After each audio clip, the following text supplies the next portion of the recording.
Hey, what's up, JD? But if JD is anything like the rest of us, the first thing that popped into his head... He was using, I think, the JD side of his brain. JD, such a trite question. What does this job mean to you personally, JD? And JD is a great communicator. Well, JD says, JD, I don't use the word hillbilly. Content Creation Musings with JD Sutter. Welcome to the show. I talk about podcasting, blogging, new media, and other creative projects, and some of the things that inspire me in my own creative pursuits. You can find my content and connect with me at jdsutter.me. Today, this episode is for all of my voiceover friends. I want to talk about what should be included in a voiceover reel for audio drama. Now, a few qualifiers at the very top here just to get started. This is specifically regarding demo reels for audio drama. Reels for commercial or audiobook narration or video games, etc. Those all have a very specific purpose, and not all of the tips that I'm going to share will apply in those cases, though I believe some of this info can transfer over. Secondly, when making a demo for commercials or e-learning and all those other voiceover areas, it's typically best to work with a demo producer who knows that area of focus really well and can guide you through the process. Thirdly, this is based on my decade plus of experience as a producer, director, and voiceover talent in the audio drama industry. So while this is based mostly on anecdotal evidence, these tips have been concurred with by several of my colleagues, and I believe these are great rules of thumb to keep in mind. So, why am I covering this topic? Well, because of my position as an audio drama critic with Audio Theater Central for over 15 years now, and as a producer-director for nearly as long, I get contacted by a lot of voiceover talent. The frequency of these inquiries has greatly increased in recent years as I've started producing more micro-audio dramas myself. And lately, I have been getting cold called by a lot of VO talent, and a lot of demo reels are being sent my way. And many of them, simply put, are not very good. And they're not effective. I am now more convinced than ever that I was correct when I began advocating for 90 seconds as the top length for an audio drama demo a few years back. And a quick note, it doesn't hurt to have a longer one for a specific discipline that you can send over upon request, maybe one that highlights accents or something like that. But I really think your first impression demo needs to be 60 to 90 seconds, and we'll get into that a little more. I'm being sent demos that are like 2.5 minutes or longer, and frankly, most of the time, I can't be bothered. I just don't have the time. And I'm finding that I'm bailing about halfway through. And this is also partly due to the fact that there is very little variation between the clips, and some of them are lasting upwards of 30 seconds long. So again, this is anecdotal, of course, but I think if your demos are longish, they're on the long side, you might have trouble getting casting directors to pay attention, and it could be costing you jobs. So think about it. If they get just 10 auditions for a job and all of the demos are 2 minutes, that's 20 minutes for them just to get through the initial samples for one character. And I'd guess that most jobs are getting far more than 10 applicants. And the same thing applies if they're seeking out talent on their own on one of the voiceover freelance sites as well. Shorter is better because it's less time for the casting director. And while it's not always true, some casting decisions are made under very tight time constraints, so I think you're putting yourself at a disadvantage to have your first impression be a really long reel. So that is why I felt it was important to address this. So what are the elements of a good audio drama demo reel? Well, if you've been in voiceover for any length of time, you probably already know voiceover for audio drama is a totally different beast from commercial, e-learning, and other types of voiceover. Obviously, there is some skill set crossover, but it's also very different, much closer to animation or video game work than the others. And when I talk with voiceover artists who want to get into more audio drama, if they have an animation or video game demo, I tell them to use that to send to audio drama producers, because as a producer and director, those sort of demos display a person's acting abilities far more than a commercial demo can, and that's what we're looking for when we're casting for audio drama.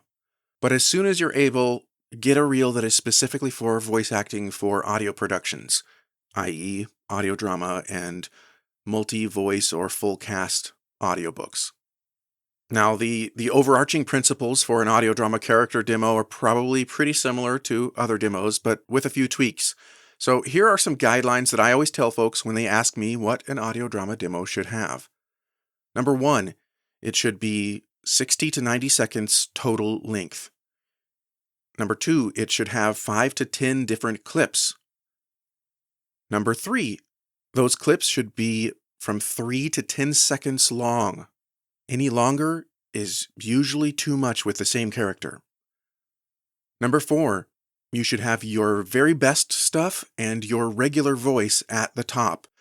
For example, we don't want a wacky character or accent as the very first thing we hear. Number 5, the whole point is to show a wide variety of characters, emotions, accents, and even ages. But only include accents, dialects, and ages that you are truly proficient at and can reproduce upon request. Number 6, each clip should be a different and unique sounding character. If 2 of them sound too similar, cut one out. Even if the characters themselves are different, if the voice of that character sounds too similar, we don't need both of them. Number 7, limit any voices that are not yours. Ideally, you don't include any others. Now, I don't think this is a hard and fast rule that you should never have another voice in there. If it helps with the context and it's very obvious that the other voice is not you, then I think it can be okay at times, but it is something that should be carefully considered. Because I've heard a lot of demo reels where there are 2 characters in a scene and I can't tell which one is the person whose demo I'm listening to. And number 8, full scene context is not really needed. Just enough that we're not completely lost and can catch a little glimpse of who the character is. We don't need to know the whole story. So those are my 8 tips for what an audio drama demo should include. Now, as I alluded to earlier, for other types of voiceover, a professionally produced demo is pretty much a must because a producer can help the talent hone in on their strengths, and they also know what styles and approaches are trending in the industry. But for audio drama, it's a little different. The main thing is to hear if you can act and what your natural voice actually sounds like. We like the fun characters and accents, but your real voice is the most important for us to hear. So that's why I say to put that first in the demo. With audio drama being audio only, unlike film, games, and animation, we have to be very mindful of not casting voices that sound too similar to each other, even if they're fantastic actors, because it can be confusing for a listener to know which character is speaking if 2 actors sound too close to one another. If it's a comedy or a kids program where the characters all have cartoony voices, it's not as big of a deal, but for thrillers, dramas, or adventure stuff, we need genuine voices. I hear too many demos that are just a string of goofy characters or impressions, and that's not nearly as effective for a casting director in the arena of audio drama. So, all that said, if you can keep these tips in mind, and if you're a decent editor or producer and can cut together a nice reel of clips from your prior projects, I absolutely think it's okay to self-produce an audio drama demo. And if you don't have enough past work to pull from, you can write your own snippets of dialogue and create some distinct characters to voice them. Or you can even select bits of conversations from public domain literature and use those. Just make sure that you are choosing or writing material that allows you to portray a range of emotions and situations, personas, and accents. Now, before we wrap up, a couple of little bonus tips. Don't send a WAV file or any other uncompressed format. Send an MP3 if you're sending a demo via email. WAV files are just too large. A lot of times people are on the go. Downloading a WAV file on their phone can be tricky depending on cell signal and other factors. Some email programs will block emails that have too large a file, so just don't do that. I've had that happen to me numerous times, and it's just frustrating. So send an MP3 file. And if you're using SoundCloud to host your demos, I would recommend ditching them. Their player is not very mobile responsive. It looks terrible on mobile. And again, lots of people are on mobile these days and checking their email on the go. So it's better to direct to your website, ideally with an embedded player there. Or If you want to use another host, then check out audio.com. It's free and it works much better on mobile. Now, if you are a voice actor who wants to be added to my talent roster, go to my website and reach out with your demo and contact info. I rarely post open auditions and I prefer to cast from my own talent list, and I will reach out directly to the voice talent that I think is a fit for the character. And lastly, if you'd like me to review your demo reel, I'm offering a special rate of $25 for anyone who contacts me and mentions this podcast. Well, as always, a transcript of this episode as well as links to the related resources can be found at jdsutter.me/ccm15.